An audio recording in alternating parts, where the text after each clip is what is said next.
Hey guys, normally you guys know us by our travel and adventurous videos. But today we'll be showing you fellow creators some tricks. This trick will work if you have an iPhone 14, updated to the latest version.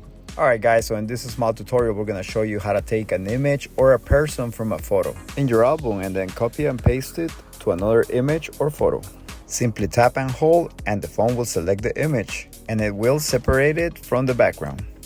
Make sure to press and hold because if you only press it once or tap it twice, it won't work. You have to press and hold and then the copy and share will come out. Once you have done that, you can decide where you want the image to go. If you want a message in Facebook, or you can also save the image to use it in another design. It's pretty easy guys, and if you're still wondering how to do it, here's how we did it. Check it out.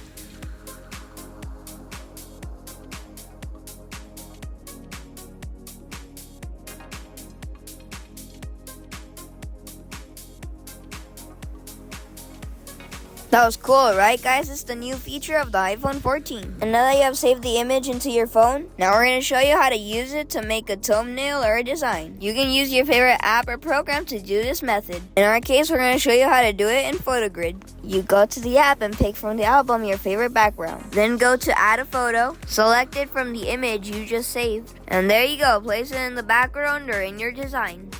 You can do the same thing with the video, except instead of choosing the background, you choose the video. And in this case, we're going to use one of our videos for the sample. Then again, depending on what program you use, you select your photo again, place it, and overlay it. Or like in other programs like iMovie, you can do picture over picture. Alright guys, that's how you do it. Time to get creative. And remember guys, if you guys found this video helpful, make sure to like and subscribe to help this channel grow. It's free and it will tremendously help our channel grow.